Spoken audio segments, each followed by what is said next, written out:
Le planning est un peu le nœud de l'opération, en tout cas sur la phase exécution, puisque vous pouvez lier le planning avec pas mal d'éléments de l'application, notamment tout ce qui est suivi d'exécution, éléments d'exécution, vous pouvez le lier au planning pour avoir des dates recommandées de remise des documents d'exécution et pouvoir vous organiser correctement, ne pas vous retrouver avec 36 visas à faire sur une semaine et de pouvoir échelonner les visas et les prioriser. Vous pouvez lier le planning également avec les attestations que vous avez besoin de faire pour vos appels de fonds également. L'attestation n'apparaît pas comme une tâche dans le planning.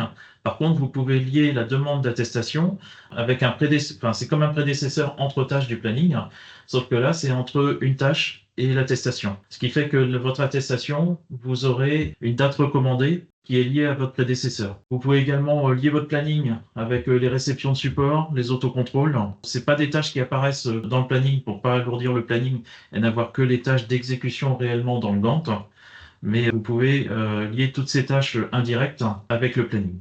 Moi, j'avais une question sur, quelque chose qui a peut-être déjà été dit, mais est-ce que le planning, on peut l'exporter en format project?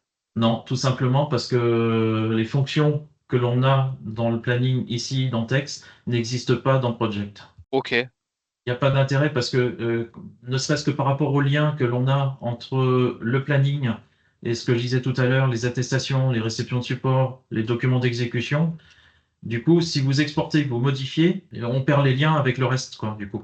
ouais. Pour être concret sur qu'est-ce qui n'existe pas dans Project, ici en haut à droite, dans la planification, vous avez des éléments d'affichage possibles. Pour rappel, on a trois types de dates. Quand vous constituez votre planning, vous avez des dates qu'on appelle des dates planifiées. Une fois que votre planning est construit, qu'il est prêt pour signature et devenir un planning marché, vous en faites une photo et cette photo-là, ça s'appelle un planning référence. D'accord? Ça existe dans Project. Peu de personnes le savent, mais ça existe dans Project. Et ensuite, vous avez une troisième date, et là, ça n'existe pas dans Project. Ce sont les dates réelles. Les dates réelles vont vous permettre de pouvoir comparer les dates réelles par rapport aux dates références ou les dates réelles par rapport à votre planifié. La différence entre la référence et le planifié, c'est que la référence, c'est figé, que le planifié, lui, il va bouger en fonction de la vie du chantier. Comme toutes les tâches sont chaînées, forcément, s'il y a une tâche qui devait durer 2 semaines et qui en dure 3, ça décale les autres. Dans le planifié, j'entends. Hein. D'accord? OK. Et donc, ça vous permet de voir le décalage que ça génère et de pouvoir réorganiser les tâches si nécessaire. Donc le référent, c'est le planning marché, le planifié, c'est l'indice A, B, C, D, peu importe et le réel, c'est le pointage, en fait? C'est ça. Et du coup, le planning, le réel et le planifié sont liés puisque au fur et à mesure que vous avancez dans le temps, les dates planifiées sont remplacées par des dates réelles. Et ce qui reste en planifié, c'est ce qui reste à faire des tâches à venir. Plus on avance dans le temps, plus le planning devient réel, au détriment du planifié. C'est OK. assez clair sur ces typologies de dates-là, du coup? Oui, oui, pour moi, Ouais, c'est bon. Donc voilà, c'est une des raisons pour laquelle on n'exporte pas vers Project, c'est que ces dates-là réelles n'existent pas. Sur Project, en fait, pour pouvoir comparer d'un planning à l'autre, il faut presque enregistrer son fichier sous, faire une nouvelle version et de comparer les deux versions. Là, dans Tex, vous avez les avances et les retards, entre guillemets, en live. Voilà, à partir du moment où on rentre les dates réelles. Sur chaque tâche et sur chaque groupe de tâches et sur chaque lot. Ce qu'on peut faire également, du coup, dans le planning, c'est que vous pouvez afficher soit que les dates planifiées, quand vous êtes par exemple en construction de votre planning, vous n'affichez que les dates planifiées, et quand vous êtes en chantier, vous pouvez afficher les trois, du coup, à condition d'avoir votre planning marché de retenu. Voilà.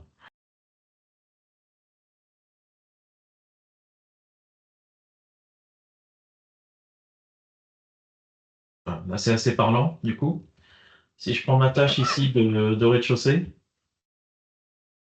on retrouve la barre orange qui est la référence, le bleu ciel qui est le planifié, et le réel qui est le bleu foncé. Voilà. Et à chaque fois, vous avez le retard et l'avance par rapport à la référence, pardon, ou par rapport au planifié. Donc quelque part, quand on vous demande le retard que le gros œuvre il a sur un chantier, ben, c'est pas un grand coup de flair, c'est du réel que vous avez rentré et vous avez le nombre exact de jours, soit par rapport au planifié, soit par rapport à la référence. Voilà. Petite astuce sur le planning aussi, bon, on l'avait évoqué la semaine dernière dans les types d'affichage possibles, et c'est pareil, ça c'est pas possible sur Project. Vous pouvez choisir soit de l'afficher par lot, soit de l'afficher par entité, suivant les besoins que vous avez, ce que vous avez besoin de voir et d'analyser, du coup. Par exemple, moi, je fais mon tour de chantier, je suis en gros œuvre, bah, je vais plutôt filtrer sur le gros œuvre, du coup, donc avoir plutôt les lots en premier, éventuellement les entités derrière, ou les niveaux et les prestations pour finir. Voilà. Suivant ce qu'on veut travailler, on peut générer des affichages différents. Donc là, en l'occurrence, je suis en lot. Si je passe en entité, on va le voir un petit peu à gauche. Alors, avec le... ouais, voilà. Si je fais OK.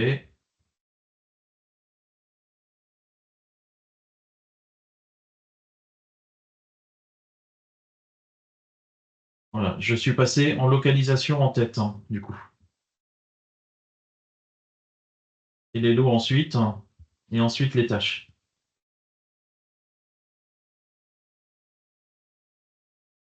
C'est assez clair pour vous, ces affichages? Vous y voyez un intérêt? Ouais, c'est pas mal en cas de conflit de pouvoir se référer à un planning de référence marché. L'intérêt, il est là en fait, et d'avoir qu'un écran que plusieurs fenêtres effectivement, à comparer. Alors effectivement, bon, la référence étant ce à quoi on va comparer, il faut juste faire attention parce qu'il y a deux types de retard ou d'avance. On appelle ça retard ou avance brute ou retard ou avance nette. Le retard ou avance brute, c'est par rapport à la référence.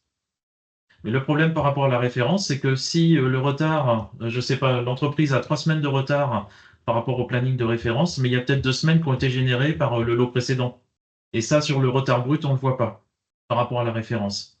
Si vous voulez avoir le retard qui est généré uniquement par l'entreprise concernée, en fait, hein, si elle a 3 semaines en brut, mais qu'il y a 2 semaines qui ne sont pas de sa faute, il faut prendre par rapport au planifié, du coup. Et ça, c'est l'avance retard net.